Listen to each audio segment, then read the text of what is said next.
Classes Firozabad में। हमारा topic चल रहा था वीबीटी, वैलेंस बॉन्ड थ्योरी। उसमें आज हम केसेस पढ़ेंगे कोऑर्डिनेशन नंबर 6 के। कोऑर्डिनेशन नंबर 6 का मतलब है 6 लिगेंड है।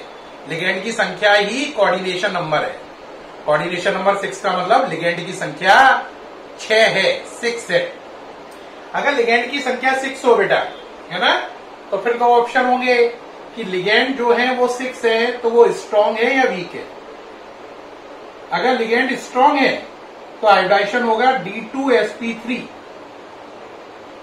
और लिगेंड वीक है तो 6 लिगेंड होने पर हाइब्रिडाइजेशन होगा sp3d2। 6 लिगेंड होने पर, स्ट्रांग होने पर हाइब्रिडाइजेशन D2sp3 है और वीक होने पर sp3d2 है। अब हम पहले 6 लिगेंड होने पर स्ट्रांग वाले केस को पढ़ेंगे, फिर वीक वाले को, 1 बाय 1 स्टार्ट करें। देखें भाई, तो पहला केस लिया स्ट्रांग वाले में, M लिया FeCN6 4 नेगेटिव। यहां पे साफ नजर आ रहा है Cn माइनस लिगेंड है, जो कि कैसा लिगेंड है, स्ट्रांग। आयरन का नंबर 26 करिए भाई, 1s2 2s2 2p6 3s2 3p6 4s2 3d6 हो गया। अब यहां पर इसका ऑक्सीडेशन नंबर निकालो आयरन का। Fe का x 6Cn का -1 के हिसाब से -6 इक्वल टू -4, क्योंकि ऊपर -4 लिखा है, x की वैल्यू +2, तो यानी आयरन +2 वाला है। 2 इलेक्ट्रॉन कम कर दो 4s में से, 4s0 3d6। 2 इलेक्ट्रॉन जो कम होंगे, याद रखना पहले 4s से कम होंगे, 4s0 3d6। अब जरा देखो 3d, तो पहले 3d का डायग्राम बनाओ। 4s 0 है, 4s का डायग्राम बनाओ। 4p और 4d खाली पड़ी है, 4p भी खाली पड़ी है और 4d भी खाली पड़ी है। कौन कौन खाली पड़ी है, 4p और 4d। इसके बाद लिगेंड कैसे हैं, आंसर स्ट्रांग। अगर लिगेंड स्ट्रांग हो तो बेटा 3d में इलेक्ट्रॉन सब पेयर अप करके बढ़ेंगे। दोबारा रिपीट, अगर लिगेंड स्ट्रांग हो तो 3d सबशेल में सारे इलेक्ट्रॉन पेयर अप करके भरेंगे, यानी सबका जोड़ा बना के चलो, अनपेयर मत छोड़ो। D6 है, करो 1 2 पेयर बना दिया, 3 4 5 6। अब इसमें हाइब्रिडाइजेशन कौन सा होना है, 6 लिगेंड है, कौन से हैं, स्ट्रांग। तो मैंने बताया था अगर स्ट्रांग लिगेंड हो तो आपको कौन सा हाइब्रिडाइजेशन बताया था, बोलो। तो मैंने बताया था D2sp3, कौन सा, D2sp3, याद आया। तो D2, D के बाद S है, तो इसका मतलब D कौन सी वाली लेनी है, ये वाली या ये वाली। एक बच्चा बोलेगा अरे हमें बेवकूफ समझ रहे हो, S D से पहले है तो S से पहले D ये वाली है, बिल्कुल सही, ये वाली D लेनी है। D2 का मतलब कितनी D लेनी है, 2। ये मिटा दो थोड़ी जगह बनाने के लिए, D1 D2 S P1 P2 P3 D2sp3, ये हो गया। ये इसमें हाइब्रिडाइजेशन हो गया कौन सा, D2sp3, ठीक। अब इसमें लॉन पेयर भर दो। लॉन पेयर कौन दे रहा है, Cn minus. Lone pair number 1 2 3 4 5 6। 2 cross का मतलब 1 lone pair, 1 lone pair, 1 LP। Lone pair को हिंदी में बोलते हैं एकल युग्म। 1 लॉन पेयर, 2x का मतलब 2 इलेक्ट्रॉन। ये इलेक्ट्रॉन देने वाला कौन है, आंसर Cn माइनस। तो कोऑर्डिनेट बॉन्ड बनाकर Cn माइनस लिखो। लॉन पेयर प्रोवाइडर कौन है, Cn माइनस, ये बन गया। अब देखो इसके अंदर अनपेयर्ड इलेक्ट्रॉन एक भी नहीं है, देखो सारे इलेक्ट्रॉन पेयर्ड अप है। तो म्यू इक्वल टू होता है मैग्नेटिक मोमेंट n+2।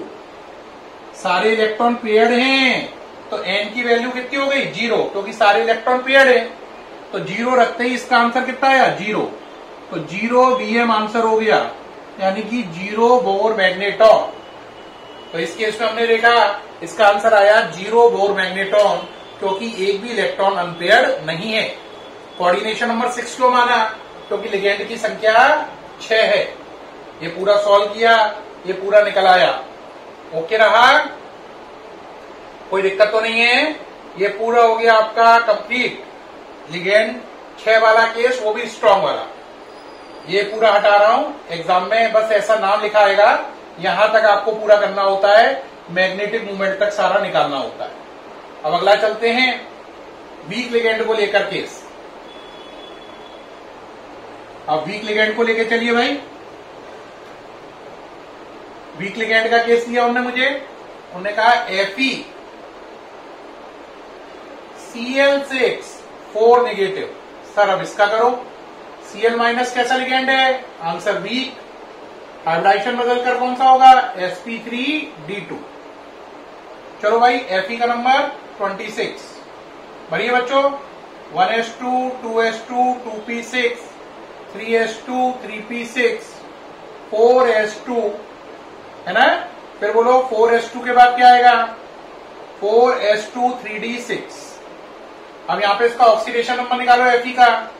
Fe को x 6Cl का -6 इक्वल टू -4, x की वैल्यू प्लस का 2, तो यानी आयरन पे +2 चार्ज है, +2 चार्ज है, तो ये हो गया 4s0 3d6। 2 इलेक्ट्रॉन 4s में से कम हो गए। किसमें से? 4s में से। अब चलो 3d6 d बनाओ, 3d बन गई, 4s0 है, 4s बन गया, 4p बन गई, ये भी खाली पड़ी है, और 4d भी खाली पड़ी है। नाम लिख लो इसका, 4s 4p 4d। जो यहां पे लिखा नहीं है 4p 4d, यहां नहीं लिखाना है। जो यहां नहीं लिखा है इसका मतलब वो खाली है, एम्प्टी है। अब जरा देखो डी में कितने इलेक्ट्रॉन है? 6। अब जरा ध्यान दो, अगर लिगेंड वीक है तो 6 इलेक्ट्रॉन है। अब आपको कोशिश करनी है कि इलेक्ट्रॉन का पेयर ना बने। कैसे भी करके ऐसा करो कि पेयर बने नहीं। जहां तक प्रयास कर सकते हो तब तक करो, जब तक पेयर रोकना है। स्ट्रॉन्ग वाले में पेयर करके चलना है, वीक वाले में पेयर को बचाना है। अब D6 है, 1 2 3 4 5। देखो पेयर होने नहीं दिया मैंने, लेकिन अब इसमें 6 है तो मजबूरी में एक पेयर यहां पे करना पड़ेगा, है ना। ये हो गया। अब हाइब्रिडाइजेशन कौन सा है? sp3d2। s के बाद p, p के बाद d, तो s के बाद p, p के बाद d। यानी इस वाली d से लेना देना नहीं है, ये s से पहले है। हमें उससे लेना है जो p के बाद d आ रही है, p के बाद d ये वाली आ रही है। तो sp3d2 चेक करो, s p1 p2 p3 d1 d2 sp3d2 है ना। इसे मिटाल दे रहे हैं जिससे जगह साफ नजर आए। लॉन पेयर बढ़ते में हाइब्रिडाइजेशन हो गया, बोलो कौन सा? sp3d2। अब ये जो ऑर्बिटल हैं इन सबकी एनर्जी हाइब्रिडाइजेशन के बाद सेम हो गई। हाइब्रिडाइजेशन से पहले इनकी एनर्जी अलग अलग थी। और इनमें लॉन पेयर भर दो, 1 2 3 4 5 6। लॉन पेयर कौन प्रोवाइड करा रहा है? Cl minus. ये Cl माइनस ने लॉन पेयर प्रोवाइड करा दिए, ये भर दिया इसमें। अब यहां पे एक बच्चा कहेगा सर ये बताइए इसका मैग्नेटिक मूवमेंट। तो साफ साफ देखो मैग्नेटिक मूवमेंट का n+2 करो बच्चों। अनपेड इलेक्ट्रॉन कितने हैं? 1 2 3 4 नजर आ रहे हैं? 4 है, तो 4 + 2, तो ये हो गया √24 Bm। अरे हाँ या ना, इसका कितनी वैल्यू आई? √24 Bm। ये पूरा करके दिखाया, नोट कर लीजिए। अब आपने एक बात देखी कि जब लिगेंड स्ट्रांग था तो आपका आंसर आया था Fe+2 में 0, और अब कितना आया? √24 Bm। तो इसका मतलब क्या हुआ? इसका मतलब ये हुआ, ये पूरा नोट कर लिया है, हटा दूं, नोट कर लिया होगा उम्मीद है। तो इसमें हमने क्या सीखा कि जब हमारा लिगेंड स्ट्रांग था तो हम पर अनपेयर्ड इलेक्ट्रॉन कितने थे? 0, और हमारा मैग्नेटिक मूवमेंट भी कितना आया था? 0 B.F, बोर मैग्नेटॉन। जब वीक लिगेंड हुआ तो अनपेयर्ड इलेक्ट्रॉन कितने आए? 4, और हमारा मैग्नेटिक मोमेंट कितना है? √24 v डॉट है। इसीलिए स्ट्रॉन्ग लिगेंड वाले केस को बोलते हैं, जब भी स्ट्रॉन्ग लिगेंड हो तो इसे बोलते हैं लो स्पिन कॉम्प्लेक्स। स्पिन का मतलब अनपेयर्ड इलेक्ट्रॉन कम है, लो स्पिन, अनपेयर्ड इलेक्ट्रॉन कम है, 0 आ रहा है, देखो आंसर, लो स्पिन कॉम्प्लेक्स।